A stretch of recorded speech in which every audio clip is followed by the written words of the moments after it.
ተመልሰናል። ፋና ስፖርት ላይ ትገኛላችሁ። የኢትዮጵያ ፕሪሚየር ሊግ ደግሞ ቆይታ የምናደርግበት ጉዳይ ነው። 2018 የኢትዮጵያ ፕሪሚየር ሊግ ቆይታ ስናደርግ ደግሞ ብቻችንን አይደለንም፣ እንግዳ አለን። ሙልጌታ ደሳለኝ ይባላል። በኢትዮጵያ ፕሪሚየር ሊግ አክሲዮን ማህበር የህዝብ ግንኙነት ኃላፊ ነው። እንኳን ደህና መጣህ ሙሌ። እሺ፣ እንኳን ደህና ቆያችሁ። አለን ስለ 2018 ዓመተ ምህረት የኢትዮጵያ ፕሪሚየር ሊግ አጠቃላይ መልኮች ደግሞም ስለሚቀጥለው የውድድር ዘመን በምን አይነት መንገድ ትመጣላችሁ የሚለውን ነገር የምንም ቃኝ ይሆናል። እንግዳ ለመሆን ፍቃደኛ ስለሆንክ ከልብ እናመሰግናለን። እኛም የውድድር አመቱን በግል እንደ አክሲዮን ማህበርም የውድድር አመቱን እንድንቃኝ እድል ስላመቻቻችሁልን ፋና ብሮድካስቲንግን ማመስገን እንፈልጋለን።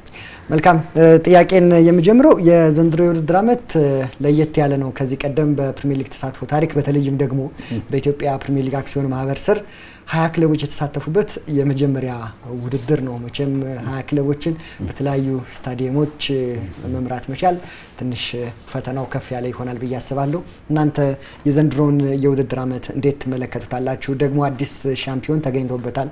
ሲዳማ ቡና የውድድር አመቱ አሸናፊ ሆኖ አጠናቋል። አክሲዮን ማህበሩ የዘንድሮውን የውድድር አመት በምን አይነት መንገድ ይገመግመዋል? እንዳልከው ነው አክሊሉ። በ20 ክለብ ውድድር ማካሄድ በ2000 ላይ ምናልባት በተለየ ፎርማት ተሞክሮ ነበረ። ከዛ ውጪ በወጥነት በ20 ክለቦች 380 ጨዋታ የተደረገበት ውድድር ብቸኛው ዘንድሮ ነው ማለት ይቻላል እና እጅግ ከባድ ነው። በአስገዳጅ ሁኔታ ነው ወደዚህ ውድድር አካሄድና ፎርማት የመጣ ነው። ያው አንድ ውድድር እንደሚታወቀው ክለቦች እንደሚዘጋጁትም ፕሪሲዝን አለ፣ ቅድመ ዝግጅቱ አለ፣ የውድድር ወቅት አለ፣ ድህረ ውድድር ወቅት አለና በአብዛኛው ስራዎችን ለመስራት የሞከርነው በፕሪሲዝኑ በቅድመ ዝግጅቱ ወቅቱ ነበር። ምክንያቱም 20 ክለቦችን ታሳቢ ያደረገ የውድድር ፎርማት ያስፈልገናል። የውድድር ደንብ 4 ወራጅ 1 ሻምፒዮን የሚያደርግ በርካታ አንቀጾች ያን ተከትሎ የሚሻሻሉበት የውድድር ደንብ ያስፈልገን ነበረ። ሌሎችም ደንቦች ከክፍያ አስተዳደር መመሪያው ጋር በተገናኘ ከኮከቦች ምርጫ ጋር ሌሎች ደንቦችንም ማሻሻል ነበረብን። በፕሪዝን ላይ የተለያዩ ደንቦችን አሻሽለናል። የውድድር ፎርማቱ በተለመደው በብል ሆኖ በአንድ ሜዳ ላይ ለመጨረስ አስቸጋሪ ነበረ ያ ክለቦችና የውድድር ፎርማቱ ሲታሰብበት የቆየ ፎርማት ነበረ። አትሊስት እንደመነሻ በሁለት ሜዳ በተመሳሳይ ወቅትና ሰዓት ላይ ውድድሩ ቢደረግ በሚል ነበረ ዝግጅቱ። ሌላው ፈተናችን ወጪ አለ። ውድድሩ ከዚህ በፊት ከነበረው ከብሮድካስት አጋር ጋር የነበረው ውላችን ተጠናቋልና ያ ትልቅ ቻሌንጅ ነው። ለውድድር ፍትሃዊነት፣ ለውድድር ጥራት የብሮድካስት አጋር ያስፈልጋል፣ የታይትል ስፖንሰር ያስፈልግ ነበርና ያም በቅድመ ዝግጅት ወቅት ውድድሩ ከመጀመሩ በፊት ለመስራት የሞከርነውና የሰራነው ስራ ነው። ፋና ብሮድካስቲንግ ጨምሮ የተለያዩ 5 የሀገር ውስጥ ድርጅቶች የተሳተፉበት ጨረታ አውጥተን ለመጋበዝ ሞክረን ነበረ። በዛ መሰረት ያሸነፈው ድርጅት አብሮን ሰርቷል። 293 ጨዋታዎች ተላልፏልና ይህ ሁሉ ስራዎቹ ሲሰሩ የነበሩት እዚህ ቤት ምን በተደጋጋሚ ይመጣ ነበረ። ከዚህ ከጨረታው ጋር በተገናኘ ሁሉም ሀገር በቀል ድርጅት በተለይም በብሮድካስት ሚዲያው ላይ ያሉ እንዲሳተፉ እንፈልግ ስለነበር የተለያዩ ውይይቶችም ነበሩ ከቦርዱ ጋር ከማኔጅመንቱ ጋርና ያው ያላቸው ልምድና ከዚህ በፊት የሰሩትና ያቀረቡት የፋይናንስ መሰረት በማድረግ ኦቤን ጨረታውን አሸንፎ ከኛ ጋር ሰርቷል። ስለዚህ አጠቃላይ የውድድሩን የሚመጥን 20 ክለብ 380 ጨዋታን የሚመጥን ሪትን የሆኑ ዶክመንቶች፣ የውድድር ፎርማት፣ ብሮድካስት አጋርና ታይትል ስፖንሰር ያስፈልገን ነበርና በአብዛኛው በፕሪሲዝን ወቅት ላይ የሰራነውን ስራ ያጨርንበት ነው ማለት ይቻላል። ቅድም እንዳልከውም ለአንድ ሻምፒዮን ነበር ትግሉ። ሲዳማ ቡና ሻምፒዮን ሆናል። በዚህ አጋጣሚ እንኳን ደስ አላችሁ ማለት እፈልጋለሁ። እጅግ ረጅም የነበረውን ውድድር በቅድመ ዝግጅት ወቅት ነበረ ለመስራት የሞከር ነው። አጠቃላይ እናንተም በተለያዩ ማህበራዊ ትስስር ገጾቻችሁ መረጃዎችን ስታካፍሉ ነበር። የእያንዳንዱ ተጫዋች ስታቶች በጥሩ መንገድ ከዚህ ቀደም ከነበሩ ተሞክሮች ከፍ እያሉ የመጡበት ስለነበር በተለይም ደግሞ ለመገናኛ ብዙሃን ባለሙያዎቹ አጋዥ ነበረ። በዚህ እንደ መገናኛ ብዙሃን ባለሙያ መመስገን ይገባቸዋል። በእርግጥ ከዚህም በኋላ ደግሞ የሚቀጥሉ ነገሮች ይኖራሉ። ባለም አቀፉ የዚህ የመረጃ ልውውጥ ውስጥ ከዚህ በተሻለ ይሆናል ብዬ አስባለሁ በሚቀጥሉት የውድድር አመታት። ከዚያ ውጪ እናንተ ከ290 በላይ ጨዋታዎች በቴሌቪዥን ስርጭት ውስጥ እንደተላለፈ ተናግራችኋል። ከዚህ ቀደም ዴስ ቲቪ ነበረ። እንዴት አገኛችሁት? ከተመልካቾች ከክለብ ደጋፊዎች መቼም በተለያዩ አጋጣሚዎች ትገናኛላችሁ፣ ከክለብ የስራ ኃላፊዎች ጋር ትገናኛላችሁ፣ የመገናኘት እድሉ አላችሁና እንዴት ነው የውድድር አመቱን እነሱ በምን አይነት መንገድ የእናንተን የአስተዳደር ስራዎች በምን አይነት መንገድ ነው የተቀበሉት? ከዚህ በፊት ያው እንዳጋጣሚ ሆኖ እድለኛም ነበር ማለት ይቻላል። አክሲዮን ማህበሩን አጠቃላይ ውድድሩ ጨዋታው ሲተላለፍለት የነበረው ሌሎች የአውሮፓ ጨዋታዎች ይተላለፉበት በነበረው በሱፐር ስፖርት ነበርና ኢቭን መተላለፍ እድሉ ብቻ ሳይሆን ይገኝ የነበረው ገቢ በዶላር ነው። ከፍተኛ ገቢ ያገኝ የነበረ ወደ 1.2 ቢሊዮን ብር ከብሮድካስት የተገኘ ቀጥታ ለክለቦች የተከፋፈለ ብር ነውና በገቢ ደረጃ እድለኛ ነበርን። በገቢ ብቻ ሳይሆን በጨዋታው ማስተላለፍ የጥራት ደረጃ ኮሙኒኬሽናችን የነበረው ከአንድ ዓለም አቀፍ ተቋም ጋር ነበርና ጥሩ አጋጣሚ ነበር። ያ ዓለም አቀፍ ተቋም መምጣቱ ደግሞ ለሌላ የሀገር በቀል ድርጅት እድል ፈጥሮለታል። በመጨረሻዎቹ 2 ዓመታት ኦቪቫን ተከራይቶ ሰራ የነበረው አሁን ጨረታውን አሸንፎ እየሰራ ካለው ከኦቢኤን ጋር ነበርና ባለሙያዎች ማቴሪያል ይጠቀም የነበረው ከዚህ ተቋም ነውና ልምድ ተወስዶበታል። እንደ ሀገር ልምድ የተወሰደበት ነውና የ5 ዓመት ተሞክሮቻችን በትርፍም በብሮድካስት አማራጭም ትልቅ ነበረ። ቀጥሎ ደግሞ የተገኘው ድል እንዳልከው ነው። 293 ጨዋታ ቀጥታ ስርጭት በሱፐር ስፖርትም አልተሞከረም። በጣም ከፍተኛ ቁጥር ነው። 230ዎቹ ነበረ። ሙሉ ጨዋታ በተላለፈበት እንኳን 156 ምናምን የሚያክሉ ጨዋታዎች ነው።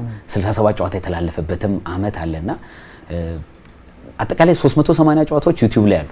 ግን በኮሜንተሪ በትክክለኛ ጥራት በሪፕሌይ ታግዞ ያሉ ጨዋታዎች ግን 293 ጨዋታዎች ናቸው በኦቤን የተላለፉት ላይ ማለት ነውና እነዚህ ጨዋታዎች ልዩነታቸው የማህበራዊ ትስስር ገጾች ሽፋኖች ሳይጨምር ማለት ነው ሳይጨምር በሙሉ አቅማቸው የሰሩት ነው። ቀረጻ ካከናወኑት ውጪ በቀጥታ ስርጭት በሙሉ አቅም የተላለፉት ናቸው። 293 ጨዋታ ማለት በ3 የኮሜንተሪ ቋንቋ በፍሪ ቱ ኤር በሁለት ሜዳዎች በተመሳሳይ ሰዓት አማርኛ፣ ትግርኛና ኦሮምኛ በ3 የሀገር ውስጥ ቋንቋ ሁሉም ሰው በነፃ ያለ ሰብስክሪፕሽን ሊያገኝ በሚችልበት አማራጭ በሁለት ሜዳ በተመሳሳይ ሰዓት ያልተሞከሩ ነገሮች ተሞክረዋል።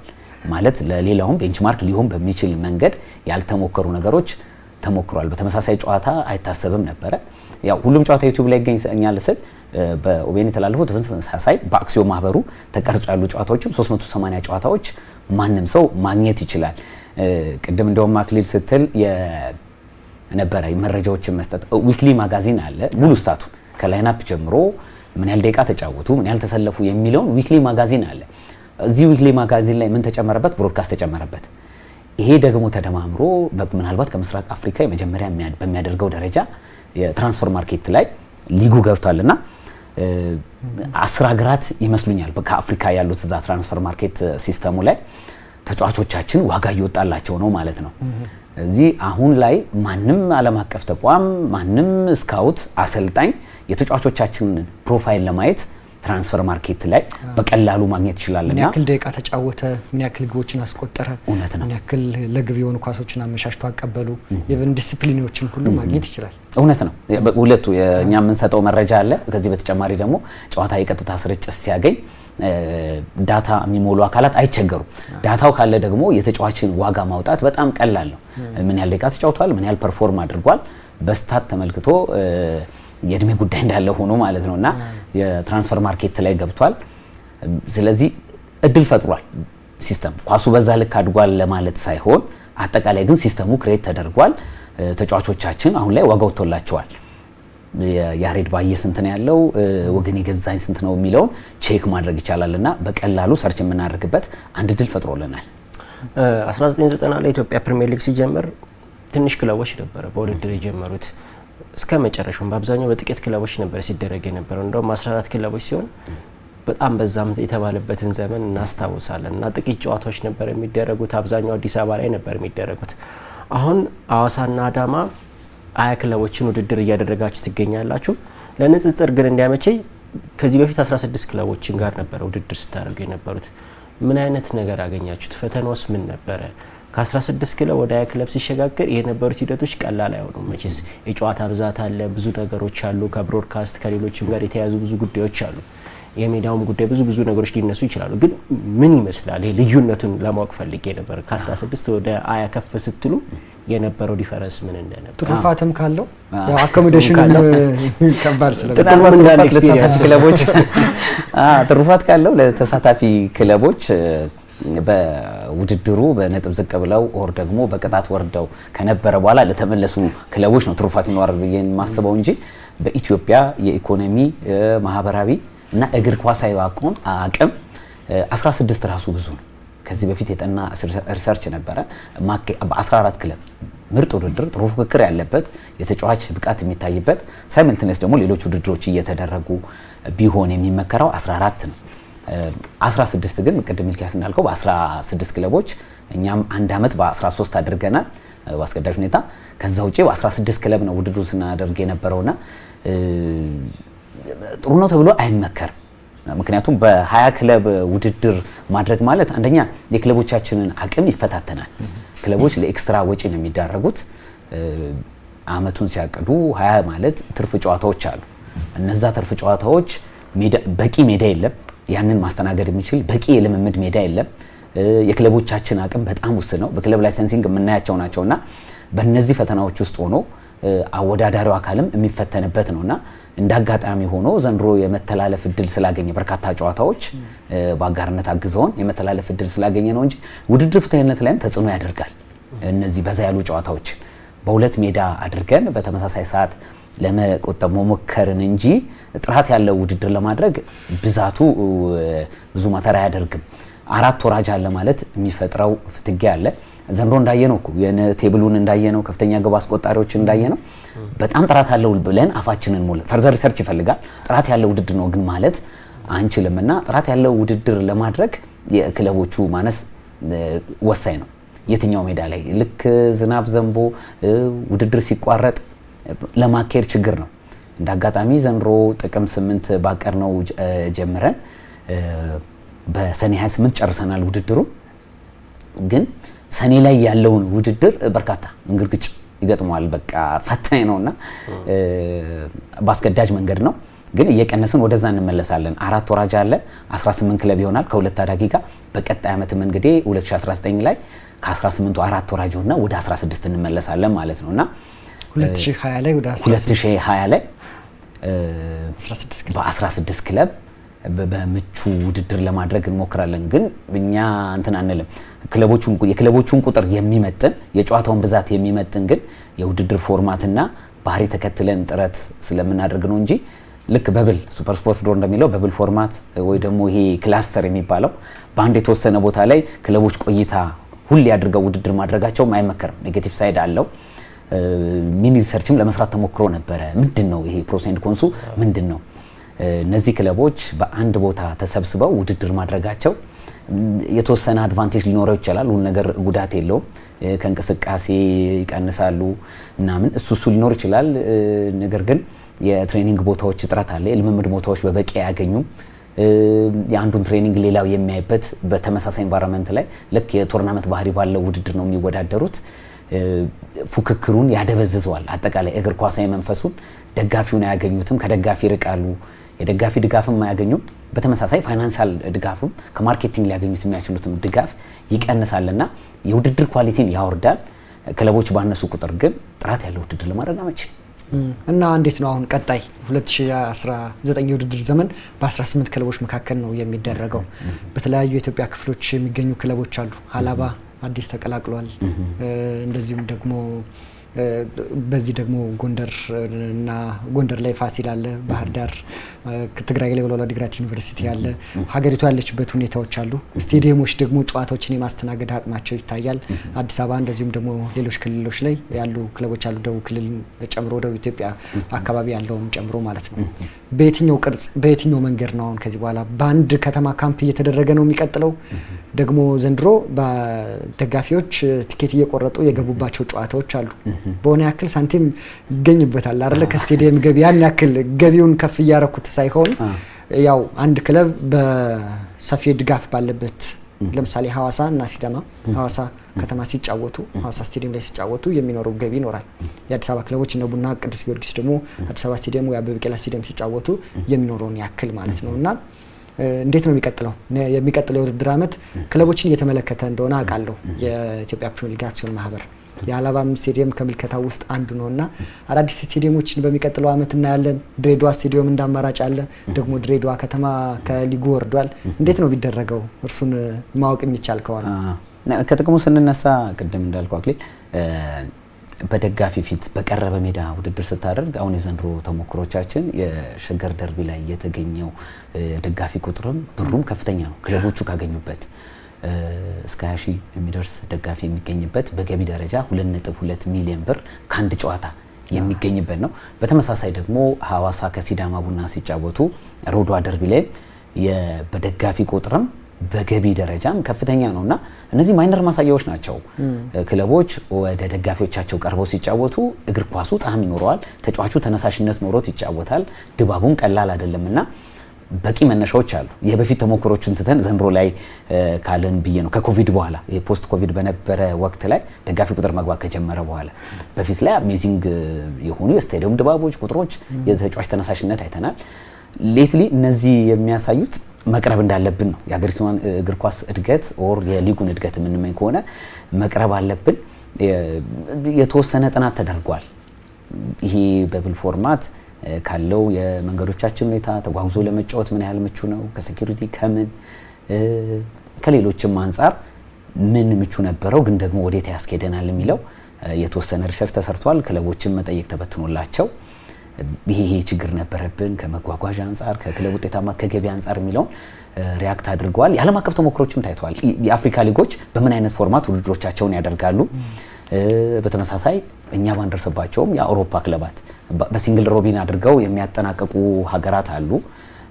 ሲንግል ሮቢን ካካሄዱ በኋላ በስተመጨረሻ ከላይ ያሉትን ክለቦች ለብቻ ከፍለው ከታች ያሉትንም ክለቦች ለብቻ ከፍለው የሚያጫውቱ አሉ እንደ ኢጅፕት። በጣም የተለየ ፎርማት ኖርዝ አሜሪካዎች አንዳንድ ሀገራት ስለሄድ አፐርቹራ እያሉ የላይ ሁለት ዙር ውድድር የሚያደርጉ አሉ። 3-4 ራውንድ ውድድር የሚያደርጉ አሉ።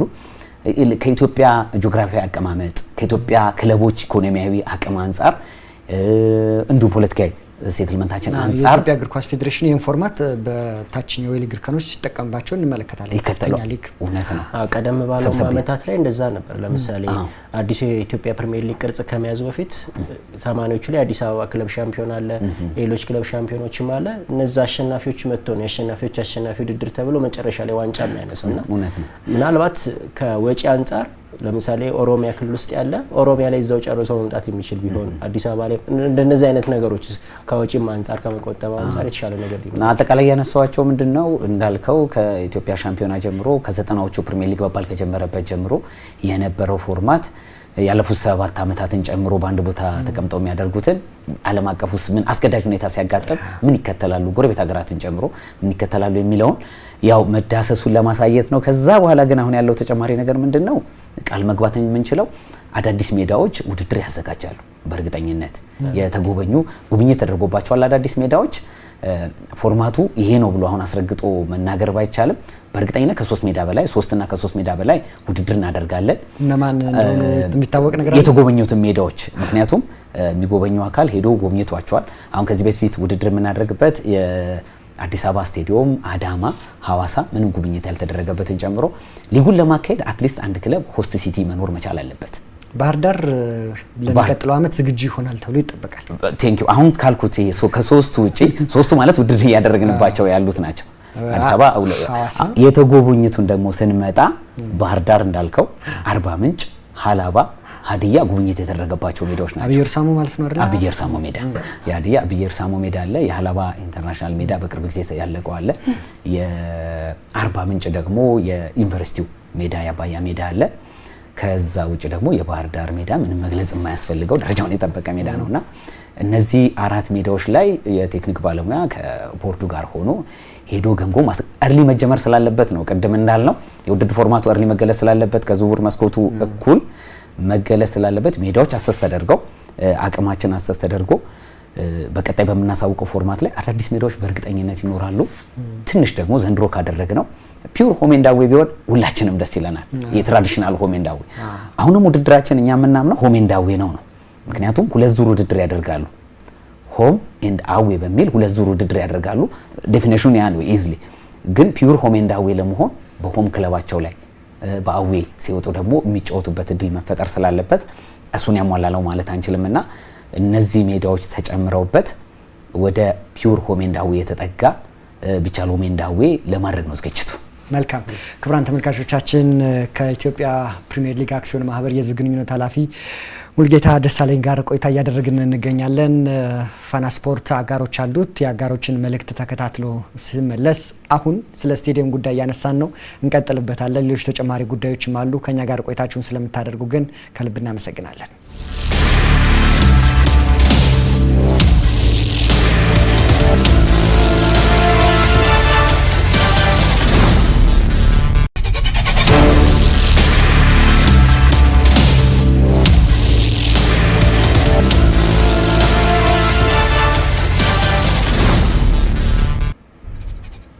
የስቴዲየሙን ጉዳይ ያነሳል ነበረ ቀደም ብሎ ሙሉጌታ። በተለይ በዘንድሮ ውድድር ዘመን በጣም ብዙ ጉድለቶችን አስተውለናል። የአዲስ አበባ ስቴዲየምን ለማንሳት ያህል አውቁሮ በጣም በርካታ ችግሮች አይተናል። የአዳማ ስቴዲየም ፓውዛው ጠፍቶ 6 ደቂቃ የተጨመረበትም በዘንድሮ ውድድር ዘመን ካስተዋልናቸው ጉዳዮች መካከል አንደኛው ነው። የዘንድሮ ውድድር ይሄ አሳሳቢ የሆነውን የስቴዲየም ጉዳይ ለመቅረፍ ምን አይነት ነገር አሰባችሁ? ስቴዲየም ጥራትን ለማሻሻል ይበልጥ ደግሞ ጥራት ባለው ስቴዲየም ጥሩ ውድድሮችም ለማድረግ እናንተ እንደ አክሲዮን ማህበሩ ምን አይነት እቅዶች ይዛችኋል? ከሚመለከታቸው አካላት በተለይ ስቴዲየም በተመለከተ የእናንተ ጉዳይ ብቻ አይደለም። ምክንያቱም አስተዳደር አካል ሌላም ስለሆነ እነሱ ጋር ተቀራርቦ የመስራት የስቴዲየሞችን ጥቆማ ከማድረግ አንጻር እንደነዚህ አይነት ነገሮች ከመስራት አንጻር ምን ነገር ምን ያሳችሁ? እንዳልኩ ነው ሚልኪያስ። አሁን በዘንድሮ የውድድር ዘመን እንደ አዲስ ክስተት አድርገን አስበን የነበረው በሁለት ሜዳ በተመሳሳይ ሰዓት ውድድር መደረጉንና አዲስ አበባ ስቴዲየም ጥቅም ላይ መዋሉን ነበረ። ለበርካታ ዓመታት እዚህ ሜዳ ላይ ውድድር ለማየት የተጓጓ ደጋፊ ያለ ክለቦችን በተመሳሳይ በጣም ይገር ነበሩ እዚህ ሜዳ ላይ ለመጫወትና እዚህ ውድድር ላይ በጣም በርካታ ውድድሮች ተደርገዋል። እኛ የምናደርገው ምንድነው አዘ ኢንድ ኦፍ ዘ ይር ለስቴዲየሙ የፋሲሊቲ ክፍያ እንፈጽማለን። ዘንድሮ ለምሳሌ ወደ 10 ሚሊዮን ብር ድጋፍ አድርገናልና ለሜዳዎቹ ማድረግ የምንችለው ውድድሩን ላካሄዱበት የፋሲሊቲ ክፍያ እንፈጽማለን። ከ500 ሺህ ጥቂት ጨዋታዎች ካደረገው ከአበበ ቢቂላ ጀምሮ እስከ አዳማ ዩኒቨርሲቲ ስታዲየም ድረስ እስከ 4 ሚሊዮን ድረስ ድጋፍ አድርገናል። በድምሩ 3 ሚሊዮን አለው ማለት ወደ 10 ሚሊዮን ብር ድጋፍ እናደርጋለን። የተለመደው የኛ ስራ ምክንያቱም የስቴዲየም ባለቤት ኦር ደግሞ የስቴዲየም ፋሲሊቴተር መሆን ያለባቸው ክለቦች ናቸው። ትንሽ መርታ ያለው ዘንድሮ አሉን የሚለውት ሜዳቸውን ክለቦች እንደ አማራጭ ይዘው መጥተዋል። ቅድም የተጨመሩት 4 ሜዳዎች ያልኩት ለጉብኝት ብቁ የሆኑት እንጂ ፈተናዎች ነበሩ። ወደ 4 ጨዋታዎች እኮ ተቋርጠዋል። ባሰብነው የፊክስቸር ቦታና ቀን ሰዓት አልተደረጉም፣ ሺፍት አድርገዋል። ይሄ ችግር ምንም የማይስተባበል ነው። ስለዚህ አማራጭ ይፈልጋል። ሜዳዎቻችንን ማስፋት አለብን። የሜዳዎቻችንንም ጥራት መጠበቅ መቻል አለብን። ወደ አዲስ አበባ መምጣቱ ጥሩ ኦፖርቹኒቲ ሆኖ ሳለ ያጋጠሙ ችግሮች ደግሞ ያስገድዱናል። የአዳማውን ግን እንደ ችግር ለመውሰድ ትንሽ ያስቸግረኛል። ባያጋጥም መርጣለሁ። ያለ ምንም ወጪ ነው የሐዋሳ ዩኒቨርሲቲና አዳማ ዩኒቨርሲቲ እንዲሁም ከዚህ በፊት ውድድር ሲደረግ ድሬዳዋ ፓውዛ አለ። የማታ ጨዋታዎች ተጀምሯል። ጥሩ መርታ ነው። ባያጋጥም ደስ ይለን ነበረ። በህጉ መሰረት ተጠበቀ። እስከ 30 ደቂቃ በህጉ መሰረት ተጠበቀ። ግን ከተቋረጠ በኋላ ከደቂቃዎች በኋላ ደግሞ መጣ መብራቱ። ምንም ማድረግ አልቻለም። በቃ በህጉ 30 ደቂቃ ዳኛው ጠበቀ። የቀረችዋን ተጨማሪ ደቂቃዋንም ቢሆን ማጫወት ስላለበት በማግስቱ አጫውቷል። የዝናብ ጨዋታ የተፈጥሮ እንትን ጨዋታዎች ግን ከባድ ዝናብ ሲሆን ይቋረጣል። እሱም በህጉ መሰረት በሚያጋጥመው በዓለም አቀፍ ህጉ ይቀጥል ነበር። ግን ሜዳዎቻችን ደግሞ አለማጫወት ደረጃ ላይ ሲደርሱ አማራጭ ሶሉሽን እኛ ስለተዘጋጀንበት ስለዚህ ወዲያው አማራጭ ሶሉሽን እንወስዳለን። ግን ያዘላቂ መፍትሄ ኦር እግር ኳሱን የሚያሳድገው አይደለም። ውድድሩን ብድግ አድርጎ አበበ ቢቂላ መውሰዱ ጊዜያዊ መፍትሄ ነው። በእርግጠኝነት ሚኒስቴር መስሪያ ቤቱም ይህን እያሰበበት ስለሆነ የሜዳው ባለቤት ያሉትን ችግሮች ለማስተካከል እቅድ ውስጥም እንደተያዘ አውቃለሁና የአዲስ አበባ ስቴዲየም ይስተካከላል ብዬ አስባለሁ ያሉበት እንትኖች። ከዛ ውጪ ግን ምንም ዝናብ ተቋቁሞ ጨዋታም ሳይቋረጥ ማጫወት የሚችለው የአዳማ ሳይንስና ቴክኖሎጂ ዩኒቨርሲቲ ስቴዲየም ነውና ምንም ችግር አጋጥሞን ጨዋታ ተቆርጦ አያውቅም። ሐዋሳ ዘንድሮ እንዲህ አይነት ችግር አጋጥሞ በከባድ ዝናብ አንድ ጨዋታ በተስተካካይ እዛው ሜዳ ላይ ተደርጓል።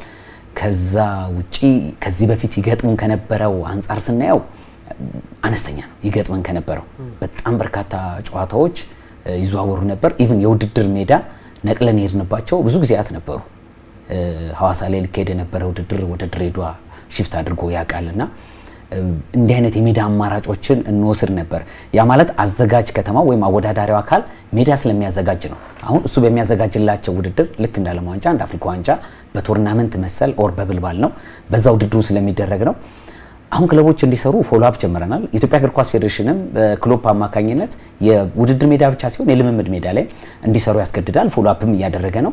እኛም በተመሳሳይ አድቫንቴጁ ለክለቡ ነው። ለሻምፒዮንነት የሚጫወት ክለብ ከሆነ በሜዳው የሚጫወትበት ጥሩ ሜዳ የሚያቀርብበት አንዱ የክለብ መስፈርት ስለሆነ አሟልቶ ቢገኝ እኛ እንመርጣለን። እንደ አወዳዳሪ አካል ግን ባሉት ሜዳዎች ለማወዳደር እንገደዳለን። እዚህ ጋር አያይዘ በተለይ መሰረታዊ ችግር የሚባለው አብዛኛው ተመልካች ጋር እንደምናስተውለው ነገር የፒቹ ጥራት ነው ትልቁ ኮንሰርን የሚያደርገው። ትልቁም ጥያቄና ትልቁም የምንድነው የመከራከሪያ ነጥብ ነው የሚመጣው። እሱ ላይ ለማድረግ እንደ አንድ ባለሙያ አስመድቦ የማስጠናት ሂደቶች ውስጥ ላይ ያላችሁ ተሳትፎ እንዴት ነው?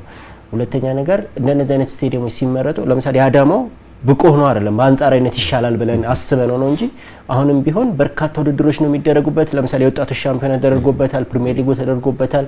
አንዳንድ ጊዜ ተጫዋቾች ራሱ በአግባቡ ያላቸውን ነገር አውጥተው እንዳይጠቀሙበት ምክንያት ከሚሆኑት መካከል የሜዳዎቹ ጥራት ይነሳልና የሜዳው ጥራት ላይስ በተለይ ስትመለከቱ በዋነኝነት ትኩረታችሁ አድርጋችሁታል ወይ የኛውን ነገር? አዎ ሚልኪያስ እንዳልከው በዓለም አቀፍ መስፈርት ዓለም አቀፍ ውድድር ለማድረግ ካሰብን አንድ ሜዳዎቻችን መስፈርቱን የሚያሟላ የለም። በካፍ መስፈርትም ብሔራዊ ቡድኑ አሊያም ዓለም አቀፍ ውድድር ያለፉ ክለቦቻችን ፕራይም ደረጃ ያሉ ጨዋታዎችን ለመጫወት የሚያስችል ሜዳ የለን እንደ ሀገር። አሁን እድል እየተሰጠ ነው። በተወሰነ ደረጃ ለድሬዳዋ እድል እየተሰጠ ነው። የመጀመሪያ ዙር የማጣሪያ ጨዋታዎች ለክለቦቻችንም በተመሳሳይ ድሬዳዋ አበበ ቢቂላ እድል እየተሰጠ ነው። በተፈጥሮ ሳር ያሉ ሜዳዎች ላይ ደግሞ እንዳልከው ኳሊቲውን አስጠብቆ የተጀመሩ ከኛ በላይ በሜዳዎቹ ባለቤቶች በተለይም በመንግስት የጀመሩ አሉ። በባህር ዳር በአዲስ አበባ ስቴዲየም አቃቂ ቃሊቲ ጀምራሉ። ግን ኢሚዲየት ውድድሩን ስንጀምር እነዚህ ሜዳዎች አናገኛቸው። ሁሌም ቻሌንጁ እነዚህ የዩኒቨርሲቲ ሜዳዎች ነው። ዩኒቨርሲቲዎች የተሰሩበት ዓላማ በአንድ ወቅት እንዲያውም አክሲዮን ማህበሩ ካሁን በኋላ ከተማሪዎች ጋር ተጋፍቼ ዩኒቨርሲቲ ሜዳ ላይ ውድድር አላደርግም ብሎ ነበር። ግን መልሰን ውድድር የምናደርገው እነዚሁ ሜዳ ላይ ነው። ምክንያቱም ክለቦች ያዘጋጁት ኦር የሚመለከተው ሜዳውን ባለቤትነት የያዘው አካል ያዘጋጁ የለም። የኢትዮጵያ እግር ኳስ ፌዴሬሽን ፎሎ ለማድረግ ይሞክራል። እሱም ባለቤት ባይሆንም በክሎብ የክለብ ላይሰንሲንግ መስፈርት መሰረት ፎሎ ለማድረግ ይሞክራል፣ ጥረት ያደርጋል። ያው አንዳንዴ ኃላፊነት ሁሉም በገደብ ነው። የአክሲዮን ማህበሩ ምን ድረስ ማድረግ ይችላል? መቀነስ እንችላለን፣ እንቀንሳለን። ቀናንሰን የመጡ ሜዳዎች እኮ ናቸው። አመቱ መጀመሪያ ላይ የሚመዘገቡ ሜዳዎች 9ም 10ም ከዛ በላይም ናቸው። ነገር ግን ከትራንስፖርቴሽን ከመጫወቻ ሜዳ በተለይ ካልቶ ከመጫወቻ ሜዳ አንፃር ተቀናንሰው በዚህ ደረጃ ይመጣሉ። በዚህ ደረጃ ከመጡ በኋላ ደግሞ የእግር ኳሱን ፍሎ ባስጠበቀ ፐርፌክት ሲሆኑ አናይም። የሻሉ ናቸው። እኛ ውድድር ስናይ ሌሎች የአፍሪካ ሀገራት ለመቀመጫው የሚሰጠው ትኩረትና ለመጫወቻ ሜዳው የሚሰጠውን ትኩረት ስናይ በጣም የተለያየ። መጫወቻ ዋን ሳይድ ሁላ ተመልካች ቁጭ ብሎ የሚያይበት፣ ግን የሜዳው ጥራት የጠበቀ ውድድሮች እናያለን። ሩቅ ሳንሄድ ጎረቤት ሀገራት እውነት ነው ኦብዘርቭ ማንም ያደርጋል ይሄንን እንትን ተደጋግሞ የሚዲያውም ጫና ክለቦችም ያጡትን ነገር ሲያስቡ ተጫዋቾችም መንግስትም የአፍሪካ ዋንጫ እስከማዘጋጀት ድረስ ጥረት የምናደርግ ከሆነ ሜዳዎቻችን ላይ የተጀመሩ ነገሮች በእርግጠኝነት እኔ በግሌ ተስፋ አደርጋለሁ ይቀጥላል የሚል እንትን አለኝ እንጂ አሁን ያለንበት አፍ ሞልቶ የሚያስነግር አይደለም። አዎ የሜዳ ጉዳዮች ሌሎች አስተዳደራዊ ነገሮች ሲነሱ የሊጉን የጥራት ደረጃ ከፍ ማለት ያስፈልጋል። እንደው ደግሞ ከሚነሱት ነገሮች እና የውድድር አመቱ ጅማሩ አንስቶ ክለቦችን ለሁለት የከፈለው ጉዳይ የፋይናንስ አወጣጡ ጉዳይ ነው። አንዳንድ ክለብ አሰልጣኞች እና አመራሮች ጭምር በመገናኛ ብዙሃን ፊት እየቀረቡ በስነ ስርዓቱ ወይንም ደግሞ ሊጉ ያወጣውን ደንብ የጣሱ ክለቦች አሉ፣ እኛ በትክክለኛው መንገድ እየሄድን ነው፣ እኩልም ደግሞ እየተወዳደርን አይደለም፣ የፉክክር መንፈሱን አዛብቶታል ብለው ሀሳብ ሲያቀርቡ የነበሩ ቅሬታቸውን ሲያሰሙ የነበሩ ክለቦችና ግለሰቦች፣ የክለብ አመራሮች፣ አሰልጣኞች ነበሩ። በእናንተ በኩል መሰል ጥቆማዎች ቀርበውላችሁ ከሆነ ደግሞስ የክለቦችን የፋይናንስ አወጣጥ ሁኔታ በምን አይነት መንገድ ነው እየተመለከታችሁት ያለው? ከመነሻው ስንመጣ የክፍያ አስተዳደር መመሪያ ብለን የሚያሰልየም ነው። ሌሎች የፋይናንስ ይሉታል። ልክ አውሮፓ ከፋይናንሻል ፌር ፕሌይ ጋር የመገናኘት ድል ስላለው በተለያዩ ሀገራት የተለያየ ስያሜ ያለውና እኛ የክፍያ አስተዳደር መመሪያ ብለን ያጸደቅ ነው። ላለፉት 2 ዓመታት ተግብረነዋል። የመጀመሪያው ዓመት ትግበራ ላይ እርምጃዎች ወስደናል ብለን የምናምነው የተቀጡ በጣም ከ10 በላይ ተጫዋቾች አሉ፣ ክለቦች አሉ። በዛ ምክንያት እስከ መውረድ የደረሱ ክለቦች አሉ። እርምጃ ወስደን አድርገናል። ግኝቶች ስለነበሩ በነገራችን ላይ ያኔ እርምጃ የተወሰደባቸው አካላት እስካሁን ድረስ ተቀናሽ እየተደረገ እያስገቡ ነው። የተወሰነባቸውን ብር ተግባራዊ ተደርጓል። የመጀመሪያው ዓመት ላይ እስከ ካስ የደረሰ ረጅም ርቀት አለው። ይሄን ዲቴል የማውራት የመግለጽ የፋይናንስ ተቆጣጣሪ ኮሚቴው ነው። እርግጥ ግን ኦቨርኦል ምን ይመስላል የሚለውን ለማንሳት ያለው እንጂ ይሄንን በደንብ አድርጎ መግለጽ የሚችል ቴክኒክ ኮሚቴ አለ። ከመመሪያው ጎን ለጎን የተቋቋመ የተለያዩ ኢንሳን ጨምሮ የተለያዩ የመንግስት አካላት ከጸረ ሙስና ከምን ያለበት አለ። የዘንድሮን አፈጻጸም ስንመጣ ግን በጀስት በወፍ በረር ለመዳሰስ ያህል አማራጮቹ ተቀይረዋል። ከዚህ በፊት የኢትዮጵያ ፕሪሚየር ሊግ አክሲዮን ማህበር ቦርድ ፕሬዝዳንትም እንደገለጹት ቦርድ ሰብሳቢ እንደገለጹት እንትኖቹ ተቀይረዋል። አምና ሲደረግ የነበሩ ግኝቶች እንዴት ይገኙ ነበር የሚለው አሁኑ ተወሳስቧል። ያከፋፈል መንገዱ ለግኝት በጣም አስቸጋሪ እየሆነ መጥቷል። በአይነት በወርቅ በዶላር እንደሆነ እየተገለጸ ነው ያለውና ከዚህ በፊት በነበረው በሌሎች አካውንት ወይ ደግሞ በተጫዋቹ አካውንት የሚገባውን ኢዚሊ ለማግኘት አስቸጋሪ ነውና ቅድም እንዳልኩት እንደሜዳው አማራጭ ሁሉ የፋይናንስ መመሪያውም ላይ ሌላ ሚኒ ጥናት ተደርጎበት ሰነዱ እንትን ይፈልጋል እንጂ የተገኘ ግኝት የለም እስካሁን እኔ ባለኝ መረጃ። በዘንድሮ የውድድር ዓመት ጥቆማዎች እኮ ይኖራሉ። በፊትም አሁን ለምሳሌ 14 ተጫዋች ሲቀጣ ጥቆማዎቹ ከ90 በላይ ናቸው። ግን ጥቆማዎቹን በማስረጃ የማረጋገጥ ጉዳይ ነው። መረጃ አለ በጣም እከሌ ተቀብሏል፣ እከሌ እንዲያርጓል፣ ይሄ ክለብ ይሄ ተጫዋች የሚሉ በጣም ጥቆማዎች አሉ። ግን ማስረጃው ላይ ሲመጣ የለምና በማስረጃ ለማረጋገጥ ግን ትንሽ ቴክኒኩንም አካሄዱንም የፋይናንስ ሁኔታው ያጸደቁት ግን ክለቦች ነው። እኔ አክሊል አስረግጬ መናገር የምፈልገው ክለብ ቅሬታ የሚያቀርብ ከሆነ አስቸጋሪ ህግ ነው እየተጣሰ ያለው። እውነት ነው። ብሩን ከፍ ያደረጉትም ክለቦች ናቸው። 56 ሚሊዮን በቂ አይደለም ተብሎ 70 ሚሊዮንም ከፍ ያደረጉት ክለቦች ናቸው። የመጫወቻ ሜዳውን የወሰኑት ክለቦች ናቸው፣ ባለቤቶቹ ናቸውና ዝቅ ማድረግም ከ70 ሚሊዮን በላይ ከፍ ማድረግም የክፍያ ጣሪያውን ማድረግም መተውም የሚችሉት ባለቤቶቹ ክለቦቹ ናቸውና ይሄ ሰነድ በጠቅላላ ጉባኤ የሚጸድቅ ሰነድ ስለሆነ ባለቤቶቹ ክለቦች ናቸው። እርግጥ ነው መመሪያ በቀላሉ ዝም ብሎ ድሮፕ አይደረግም። ግን የመጫወቻ ሜዳውን ግን ምን ያህል ይሁን የሚለውን ዲቨሎፕ ለማድረግ ኦር ደግሞ ህጉን ለማሻሻል አሁንም መብቱ ያለው በክለቦች ላይ ነው። በመረጃና በማስረጃ የምትለው ላይ ግን ትንሽ ብትለኝ ደስ ይለኛል። ብዙ ጊዜ ምናልባት ዳይሬክተሮቻችን መልእክት እያሉ ስለሆነ ከመልእክት መልስ ይህንን ጉዳይ እንቀጥልበታለን። ተመልካቾቻችን ከኛ ጋር ቆይታ እያደረጋችሁ ስለሆነ እናመሰግናለን። ከመልእክቶች መልስ ይህንን ጉዳይ እንቀጥላለን።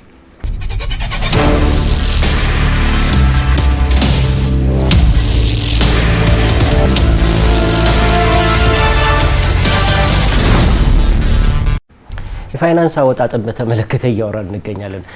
ሙሌ ከፋይናንስ አወጣጥ ጋር በተመለከተ መረጃና ማስረጃ የሚለው በጣም አጨቃጫቂ ጉዳይ ሆኗል። በኢትዮጵያ ላለፉት ዓመታት እኔ በርካታ ዓመት የኢትዮጵያ ፕሪሚየር ሊግን የመመልከት እድል ላይ ላገኘ ሰው ይሄ ነገር እንግዳ አይደለም ወይንም ባዳ አይደለም። እና ምንድን ነው ለምሳሌ ጥቆማዎች ይደርሳሉ። ሳይታሰብ አንድ ክለብ የሀገሪቱን 2 ምርጥ ተጫዋቾች በድንገት ያስፈርማል። ኬታ መጣው እንዴት አመጣው፣ የደሞዝ ስርዓቱ እንዴት ነው የሚከፍለው፣ በምንድን ነው የሚከፍለው ምናምን የሚለው ነገር ግልጽ አይደለም። ደግሞ ምን ሰማቸው ብዙ ነገሮች አሉ። አንዱ ክለብ ይሄን ያህል ኦፈር አቀረበ፣ አንደኛው እንትን ብሎ አመጣ ምናምን የሚባል ነገሮች አሉ። እና መረጃና ማስረጃ እናንተ ጋር የምታጣሩበት መንገድ እንደነዚህ አይነት የፋይናንስ ሕግ ጥሰቶችን ይሄንን ያልኩ ለምሳሌ ኢትዮጵያ ንግድ ባንክ አሰልጣኝ ከዚህ በፊት ይሄንን ነገር ተናግሯል። የኢትዮጵያ መድን አሰልጣኝ ይሄንን ነገር ተናግሯል። በተደጋጋሚ ጊዜ በርካታ አሰልጣኞች ወጥተው ፊት ለፊት እየተናገሩ ይገኛሉ። በተመሳሳይ ሚኪ ክለቦች ደግሞ ደሞዝ መክፈል ሲያቀታቸው እንመለከታለን። ምንድነው ከዚህ በላይ ማስረጃ ሊሆነን የሚችለው ነገር ምንድነው? ሚኪ አስቀድም እንዳልከው ያው ይሄንን መግለጽ የሚችል ኢንቨስቲጌት እያደረገ ያለ ቡድን አለ። ግን ሂደቱን ስለምናውቀው መግለጽ እንችላለን። የተጠቀሱት አሰልጣኞችን ቢሆን ተጭበርብሯል ከሚለውን ወርድ ኢንተርቪው ላይ ከመግለጽ በላይ ይሄ ተጫዋች ይሄ ነው ብለው በማስረጃ ካመጡ የማይቀጣበት ምንም ምክንያት የለም። ክለቡን ተጫዋቹንም ያስቀጣል። ይሄንን ተግብረናል። እኛ አፋችንን ሞልተን መናገር የምንችለው በ2017 የውድድር ዘመን በመደበኛ ፍርድ ቤት ድረስ ህጉ እስኪታገድ ድረስ እስከ ካስ እስኪደርስ ድረስ የተቀጡ ተጫዋቾችም ክለቦችም አሉ። ለምን በወቅቱ በነበረው የኢንቨስቲጌቲቭ አማራጭ ምንድነው የተለመደው ኢትዮጵያ ውስጥ ህግ ይወጣና በተለይም የእግር ኳስ ህጎች የመተግበር እድላቸው ጠባብ ነው ስለሚሉ በእኔ በግል የምረዳው ጥንቃቄ አልነበረም፣ ለማጭበርበር ቅርብ ነበሩ።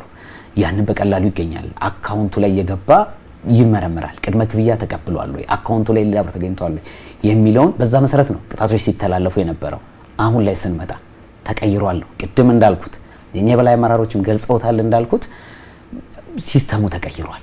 በካሽ ብርን የተቀበለን ሰው በምንም መንገድ ልታገኘው አትችልም። አካውንቱ ላይ ካላገኘ ዘሶኮል በዶላር በወርቅ የሚደረግ ዝውውር የጣሱ የሉም የሚል ድምዳሜ ሳይሆን የጣሱበትን የምናረጋግጥበት መንገድ ግን በጣም ከባድ ነው ብዬ እረዳለሁና ያንን ያማከለ ያሰራል። በተለይም የመንግስት አካላትን ያሳተፈ ሌሎችንም ስቴክሆልደሮችን ያሳተፈ የኢትዮጵያ እግር ኳስ ፌዴሬሽንን ጨምሮ ያሳተፈ እርግጥ ነው አሉበት።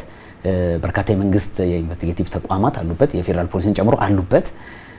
ግን የእግር ኳሱ ላይ ያሉ ማጭበርበሮችን ሊታገድ በሚችል መንገድ ግን መሰራት አለበት። ኦር ደግሞ የውድድር እንትኑ የመጫወቻ የገንዘብ ጉዳይ ከፍ ማለት አለበት ማለት ነው እንጂ በመጽደቅ ደረጃ ህጉ የአንቀጾች ችግር የሉበትም።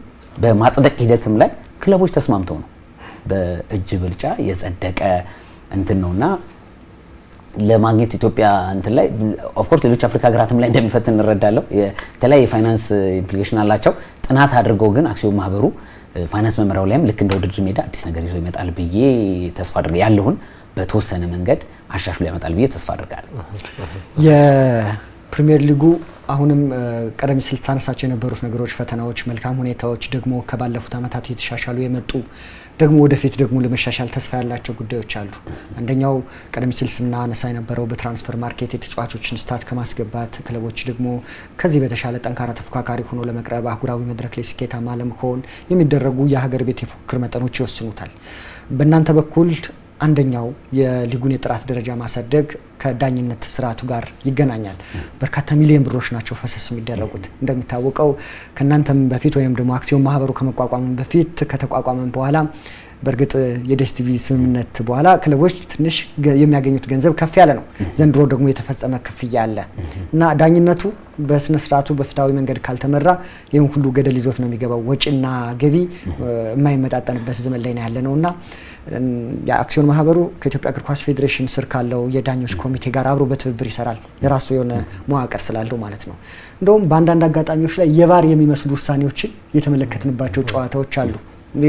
ዋናው ዳኛ ከረዳቶቹ ጋር ተነጋግሮ ውሳኔዎችን የማሳለፍ ዳኝነት ስርዓቱን ለማዘመን የክለቦችን የመጎዳት መጠን ደግሞ ዝቅ ለማድረግ ያው 100% ፐርፌክት አይኮንም፣ ስህተቶች ሊሰሩ ይችላሉ። ደግሞ በእኛ ሀገር ላይ የቪዲዮ መልሶ እይታዎች ተግባራዊ ስላልተደረጉና ይህንን ከማዘመን አንጻር ሊጉን ከማሳደግ አንጻር በእናንተ በኩል ምን አይነት ስራዎች እየተሰሩ ይገኛሉ? ዳኝነት ያው የእግር ኳስ ዳኝነት ሳይሆን እንደ በማህበራታችን ያለው ዳኝነት በገለልተኛ አካል መሆን ስላለበት በአወዳዳሪው እጅ አይደለም። በኢትዮጵያ እግር ኳስ ፌዴሬሽን ስር ነው ያለው። ግን ደግሞ ውድድሩን ላይ ኢምፓክት ስላለው በእናንተ ስር ስለሚመራ ግድ ይላል። ክፍያ የሚፈጽመው ይህ አካል ነው። ማሻሻያዎች ካሉ ስልጠናዎችን የሚያዘጋጀው አሁን ዘንድሮ ከአንድም ሁለት ስልጠናዎች የሙያ ማሻሻያ ስልጠናዎች የሰጠው የኢትዮጵያ ፕሪሚየር ሊግ አክሲዮን ማህበር እንዲሰጥ አድርጓል። አመታዊ ቅሩም ላይ ያለ ሁሉ የሙያ ማሻሻያ ስልጠናዎችን ይሰጣል። ከዚህ በፊት ቫር ሞክረን ነበረ፣ ጨረታ ወጥቶ ነበር በኢትዮጵያ ፕሪሚየር ሊግ አክሲዮን ማህበር። ሂደቶቹንም አይተናቸው ነበረ። የኮስቲነት ጉዳይ ብቻ ሳይሆን ሌሎች የአፍሪካ ሀገራት ሁሉም ሊጎቻቸው አድገው ግን ቫር ማንዳቶሪ ነበር ወይ? ባለቤትነቱስ ማን ነው? ክለቦች ነው? የሪፍሪው ነው? የቱ ነው የሚለውንም ሁላ አሰስ አድርገናል። ግን የማይካደው ሀቅ በዘንድሮ የውድድር ዘመን በተለይም በመጀመሪያ ዙር ላይ የዳኝነት ችግሮች ነበሩ። ይህንን ደግሞ እኔ ብቻ ሳይሆን ማረጋግጠው የዳኛ ኮሚቴ ሰብሳቢው በሚዲያ ላይ ወጥተው ይቅርታ የጠየቁበት ክለቦች ክሶች የነበሩበት ነው። በተለይም በጽሁፍ ደረጃ የቴክኒክ ክስ የቀረበባቸው 6 ጨዋታዎች አሉ። ሌሎችም የዳኝነት ሰከንድ ራውንድ ላይ ስናይ ግን በጣም ቀንሷል ብዬ አምናለሁ። ሲሪየስሊ ነው ኢቫሉዌት የተደረገው ከዳኞቹ ጋር ከአክሲዮን ማህበሩ በላይ አመራሮች ጋር ምንድነው ችግሩ የሚል ሲሪየስ ኢቫሉዌሽን ነው። ሆን ብለው ይሳሳቱ ያሉ የሚል እምነት የለኝም። የሞመንት ጉዳይ ነው። ውሳኔዎች ማማካሩ ይችላሉ፣ ህጉ ይፈቅድላቸዋል። ከረዳቱ ጋር ሁሌ ኢሚዲየት መወሰን አይጠበቅባቸውም።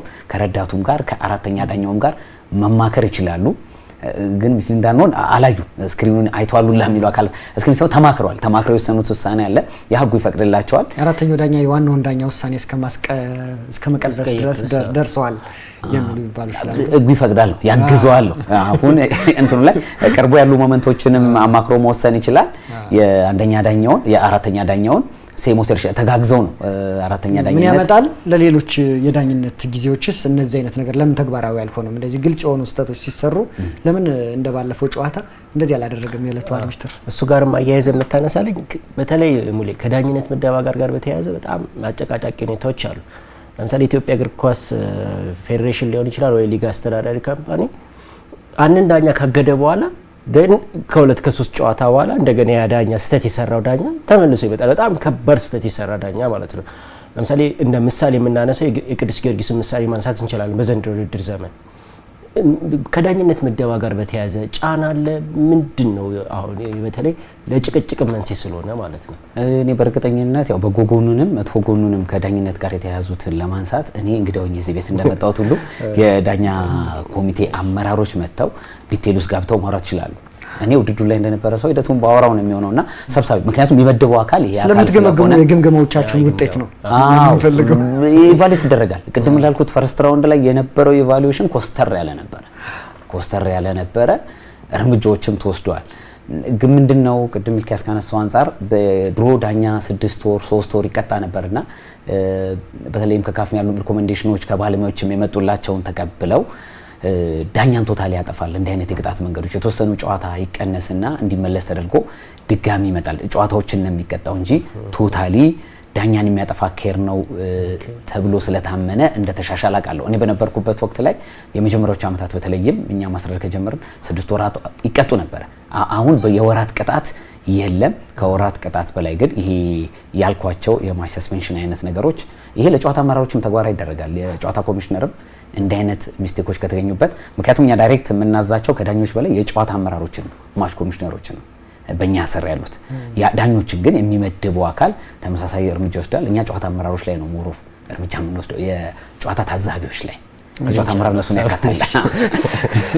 መልካም። ከኢትዮጵያ ፕሪሚየር ሊግ አክሲዮን ማህበር የህዝብ ግንኙነት ኃላፊ ሙልጌታ ጋር ቆይታችን አሁንም ይቀጥላል። ከመልእክት መልስ ቀሪ ጉዳዮቻችን እንመለከታለን። ፋና ስፖርት ላይ ትገኛላችሁ። የኢትዮጵያ ፕሪሚየር ሊግ ደግሞ የዛሬ ጉዳያችን ነው። ሚኪ፣ የመጀመሪያው የዚህ የሁለተኛው አጋማሽ ከተጠናቀቀ በኋላ በተለይ የማች ፊክሲንግ የጨዋታዎችን የመወሰን የመቆመር አይነት ነገር በክለቦች መካከል ውጤት መላቀቅ ሊባል ይችላል። እነሱ አይነት ነገሮች ሲነሱ ነበረ። በጣም ተደጋግሞ ሲነሳ ነበር። በዛ ሀሳቡን ስላነሳው አክሲዮን ማህበሩ እንደዚህ አይነት ጉዳዮችን መቼም በማህበራዊ ትስስር ገጾች ቀላል እንዳልሆነ ይገባናል። እንደዚህ አይነት ጉዳዮች እንዴት ነው የተመለከታቸው? መቼም ይመለከታቸዋል፣ ከደጋፊዎችም ከክለቦችም በተለያየ አጋጣሚዎች ይሰማቸዋል ብዬ አስባለሁ። እውነት ነው። ኢትዮጵያ እግር ኳስ ፌዴሬሽን ዲሲፕሊን መመሪያ ላይ ጨዋታ ማጭበርበርን በተመለከተ የተቀመጠ አንቀጽ አለ። ከዚህ በፊት እኛ ሞክረን የነበረው የተወሰነ ኮሚቴ ተቋቁሞ የጨዋታ ማጭበርበሮችን ኢቫሉዌት የሚያደርግ ኮሚቴ ነበረ። በተለይም ቴክኒካሊ ቪዲዮ አናሊስት ያለበት ቲም ነበረ። ከዳኝነት ከቪዲዮ አናሊስትና እንደዚህ ለ2 ዓመት በተከታታይ ዓመታት ሞክረነዋል። በጣም ከባድ ነው እንዳላችሁትም የማች ፊክሲንግን በሚባለው ደረጃ ጨዋታ ተጭበርብሯል አልተጭበረበረም የሚለውን ኮንክሉድ ለማድረግ በጣም ከባድ ነው። ግን አንድ ጨዋታ እንዲያውም ውጤት ሳይጸድቁላ እንዲቆይ ተደርጎ ነበረ ከዚህ በፊት ከጨዋታ መጭበርበር ጋር ምልክቶች አሉበት በሚል። አሁን ላይ እኔ የምረዳው ይሄ ዲሲፕሊን መመሪያው ላይ ካለው አንቀጽም በላይ ጠንካራ የሆነ አዶክ ኮሚቴና መመሪያ ይፈልጋል። ዝግጅቶች ነበሩ በዚህ ዓመት ላይ። ምክንያቱም መመሪያው ሲተገበር ልክ እንደ ክፍያ አስተዳደር መመሪያው ሌሎች አካላትን ማካተት አለበት፣ የፋይናንስን ኢንቨስቲጌት የሚያደርጉ። ምክንያቱም አንድ ጨዋታ ተጭበርብሯል ከተባለ ከጀርባ የገንዘብ ቅብብል አለ ማለት ነው። ሌላ ትርጉም የለውም። ሜዳ ላይ የሚታዩ መላቀቆች ካሉ አሉና ያንቅ የገንዘብ ቅብብልና የእንትን ሊከታተል የሚችል ሌሎች ሀገሮችን ተሞክሮ የያዘ ኢንቨስቲጌት የሚያደርግ ትልቅ እንትን ያስፈልጋልና ወደፊት እንደ ሀገር እንደ እንትን ብቻ ሳይሆን በየትኛውም ውድድሮቻችን በኢትዮጵያ ፕሪሚየር ሊግ ብቻ ሳይሆን በየትኛውም ውድድሮቻችን የስፖርቱ መድረክ ኢንቨስቲጌት የምናደርግበት ባህልና ስፖርት ሚኒስቴር አዲስ ባስጠናው ጥናት ላይ እነዚህን የሚጠቅሱ አንቀጾች አሉበት። እነዚህ አንቀጾች ላይ ኢትዮጵያ እግር ኳስ ፌዴሬሽን ሌሎችም ፌዴሬሽኖችን አካቶ ቢሰራበት ብዬ የማልፈው ነው እንጂ በጣም ሰፊ ነው። ጨርሻለሁ። መልካም።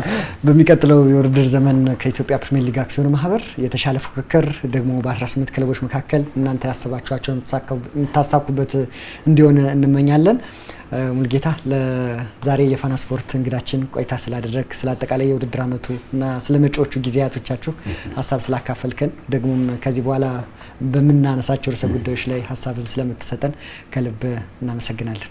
እኔም እንግዳ አድርጋችሁ ጋብዛችሁኝ በቂ የማብራሪያ እድልና ጊዜ ስለሰጣችሁኝ እጅግ አድርጌ በአክሲዮን ማህበር ስም አመሰግናለሁ። መልካም ክቡራን ተመልካቾቻችን ከኛ ጋር ቆይታ ስላደረጋችሁ እናመሰግናለን። አክሊሉ ማሬና ሚኪያስ ምትኩ በጋራ አብሮነት ከእናንተ ጋር ቆይተናል። እንዳልካቸው ወዳጄ መረጃዎችን እንደዚሁም ደግሞ ዝግጅቱን ሲያስፈጽም ነበረ። የፋና ዝግጅቶች ይቀጥላሉ። መልካም ጊዜ ተመኘን።